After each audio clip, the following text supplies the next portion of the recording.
Polycystic ovarian syndrome या polycystic ovarian disease, PCOD या PCOS. It is a very common hormonal disorder और problem है इसके साथ जुड़े हुए बहुत सारे मिथ्स। जैसे पीसीओएस होने के बाद एक बार होगा तो वो ठीक नहीं होता, इट्स नॉट क्योरेबल, आप कंसीव नहीं कर पाएंगे पीसीओएस के चलते, it is the major cause to infertility, या फिर पीसीओएस हो गए अब मैं वेट लॉस कैसे करूं, पीसीओएस के कारण ही मेरा वजन बढ़ रहा है, वरना तो मेरा वजन लॉस हो जाता था, अब वजन नहीं उतरेगा क्योंकि मुझे पीसीओएस है। क्या ये सब सच है? पहले जानते हैं कुछ साइंटिफिक फैक्ट्स और चेक्स के साथ पीसीओएस के बारे में। तो PCOS affects almost 10 million women of child bearing age around the globe. यानी चाइल्ड बियरिंग एज की 10 मिलियन से ज्यादा औरतों को पीसीओएस ऑलरेडी है। 20% of the female who are in child bearing age who are menstruating are suffering from PCOS. यानी कि शक्यता ये है कि आपके आसपास में रह रही चाइल्ड बियरिंग एज की या मेंस्ट्रुएटिंग फीमेल में से 5 में से 1 या 2 को तो पीसीओएस होगा ही। It's a very common syndrome. ये क्या है? Basically there are 2 hormones, oestrogen and progesterone, who help to ovulate and to conceive.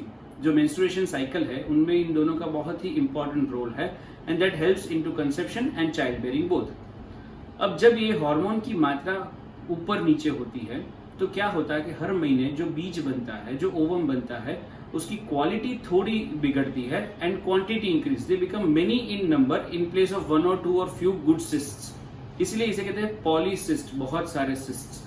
आपकी ओवरी में जब 1, 2 या 4 अच्छे सिस्ट के बदले बहुत सारे कम क्वालिटी वाले सिस्ट हो जाए, उसे हम कहते हैं पीसीओएस, पॉलीसिस्टिक ओवेरियन सिंड्रोम या डिसऑर्डर। ये क्यों होता है? No known cause, usually hereditary hormonal imbalances होते हैं या लाइफस्टाइल डिसऑर्डर्स। लाइफस्टाइल डिसऑर्डर्स में खान पान, stress, everything comes into that. Symptoms क्या है, आपको कैसे पता लगेगा, और how can you think that do you have PCOS और not? A woman of child bearing age, again a woman who is menstruating, अगर उनको मूड स्विंग्स है, इरेगुलर पीरियड्स है, ज्यादा आ रहा है, फ्लो कम आ रहा है, जल्दी आ रहा है, लेट आ रहा है, ये सब है, उसके साथ मूड स्विंग्स बहुत ज्यादा है which are not related to any situations, hair growth, extra hair growth specially chin पे या अराउंड दी चीक्स, चेस्ट पे, नेवल पे, यानी मेल एरियाज में अगर फीमेल को हेयर आ रहा है तो हेड हेयर थिनिंग या हेयर लॉस, इंसुलिन रेजिस्टेंस, यानी टिपिकली आपके गले या और आपके आर्मपिट्स में स्किन फोल्ड्स, स्किन डार्क हो जाती है, इंसुलिन रेजिस्टेंस होता है। और कई बार जब अनकंट्रोल्ड वेट गेन, डाइट इतना नहीं ले रहे, एक्सरसाइज भी कर रहे हैं, फिर भी वजन बढ़ता ही जा रहा है, डॉक्टर साहब पता नहीं क्या है, डॉक्टर को, फिजिशियन को मिलता है, फिजिशियन ने बताया आपको इंसुलिन रेजिस्टेंस है, this could also be an first sign of PCOS. और इसके चलते थायराइड डिसऑर्डर भी होता है।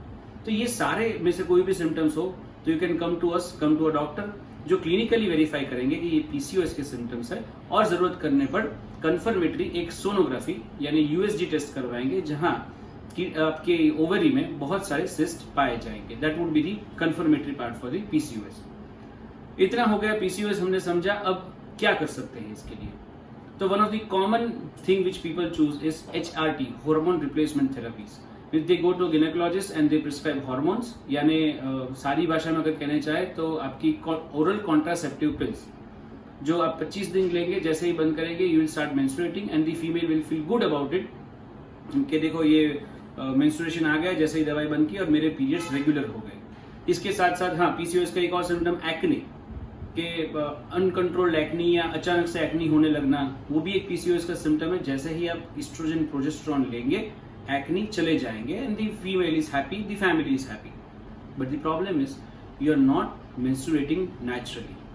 अब this is an progesterone bleed, this is not your natural bleed, यानी जो आपका ओव्यूलेशन साइकिल है वो नेचुरली सेट नहीं हो रहा है, that is just due to your oral contraceptive pills. दूसरा ऑप्शन है कि सिस्ट ज्यादा है या सिस्ट बड़े है या सिस्ट का टाइप चेंज हो रहा है, कई बार it can go to chocolate cyst and वगैरह वगैरह, तो आप सर्जिकली उसे रिमूव करवा सकते हैं। तो या तो सिस्ट रिमूव करेंगे या बहुत कॉम्प्लिकेशन होगा तो ओवरी शायद रिमूव करनी पड़ेगी, लेकिन दूसरी ओवरी है तो चिंता वाली बात नहीं है। लेकिन प्रॉब्लम यह है कि सर्जरी के खुद के कॉम्प्लिकेशंस है, आपने सिस्ट निकाल दिया लेकिन रिकरेंस बंद नहीं होगा, क्योंकि this is like removing just an क्या बोलेंगे, एक सड़ा हुआ आम को आप पेड़ से निकाल लेंगे, लेकिन आपने पेड़ ठीक नहीं किया, आम क्यों सड़ रहे हैं वो हमें देखना पड़ेगा. We need to correct this system. तो surgery is only indicated when the complications are at the later end. तो वो सर्जिकल ऑप्शंस हुआ, रिकरेंस है. इसके चलते दूसरा प्रॉब्लम हो सकता है कॉम्प्लिकेशंस में इनफर्टिलिटी भी, कि बहुत सारे लोग कंसीव नहीं कर पाते और वो समझते हैं या उनको बताया जाता है कि आपको पीसीओएस है, इसके कारण आप कंसीव नहीं कर पाएंगे क्योंकि आपकी फॉलिक्यूल हेल्थ अच्छी नहीं है. क्या कर सकते हैं अब इसके लिए? This needs an internal treatment. अंदर से ठीक करना पड़ेगा. पहली बात, आपकी हार्मोन साइकिल, आपके ईस्ट्रोजन और प्रोजेस्टेरोन जो हमने पहले बात की, उनको अपना काम करना पड़ेगा. We need to take them back to their original face, अंदर से ठीक करके, ताकि वो हार्मोन्स अपना खुद का काम करे, अपनी मात्रा में आए, अपने समय पर आए, ताकि आपकी ओव्यूलेशन साइकिल नॉर्मल हो जाए, रेगुलर हो जाए. हर एक की ओव्यूलेशन साइकिल, मेंस्ट्रुएशन साइकिल बहुत अलग होती है. Every female, there is a wide variety of menstruating cycles, और I think most of the females know that what is their normal menstrual cycle, ताकि हम उनको वापस ला पाए. बाकी सारे जो सिम्टम्स है, they are almost secondary symptoms to this. तो वो ऑटोमेटिकली जैसे ही हार्मोन बैलेंस में आएंगे, बाकी सिम्टम्स ठीक होने लगेंगे. तो homeopathic medications have wonderful medications like calcarea carbonica, your pulsatilla, natrum muriaticum. ये सारी दवाइयाँ अलग अलग चिन्हों के ऊपर अलग अलग कॉन्स्टिट्यूशन की महिलाओं के लिए ऑलरेडी अवेलेबल है. For that we need to understand the patient. हम जैसे ही पेशेंट को समझेंगे, we can see what is the indicated remedy for that patient, prescribe it, and it would control and reverse the whole hormonal disturbance. और साथ साथ में उनके सेकेंडरी सिम्टम्स भी. फर्टिलिटी के लिए बहुत अच्छा है. It would help you in infertility. It would help you with your regular periods, your acne, your skin, your hair, your weight loss, your overall health, boosting the metabolism naturally, safely and cost effectively also. अच्छा, इसके साथ आप क्या कर पाएंगे? तो पहली चीज करना है active lifestyle.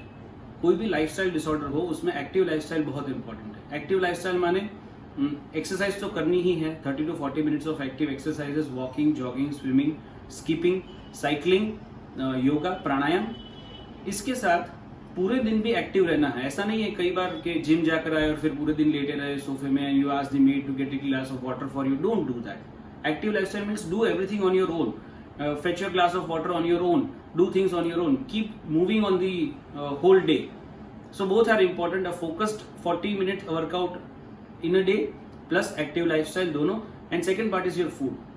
Before eating any food, before putting in something into your mouth, ask, is it processed or nutritional? Processed food होगा वो PCOS की strength बढ़ाएगा, nutritional food होगा वो आपकी strength बढ़ाएगा. अब आप तय करो किसे strong बनाना है. So before eating anything, ask yourself, it is processed food या natural food या nutritional food. Take your call, book an appointment. You can even get treated from the comfort of your home through online consultations also. So no PCOS, stay healthy, stay safe.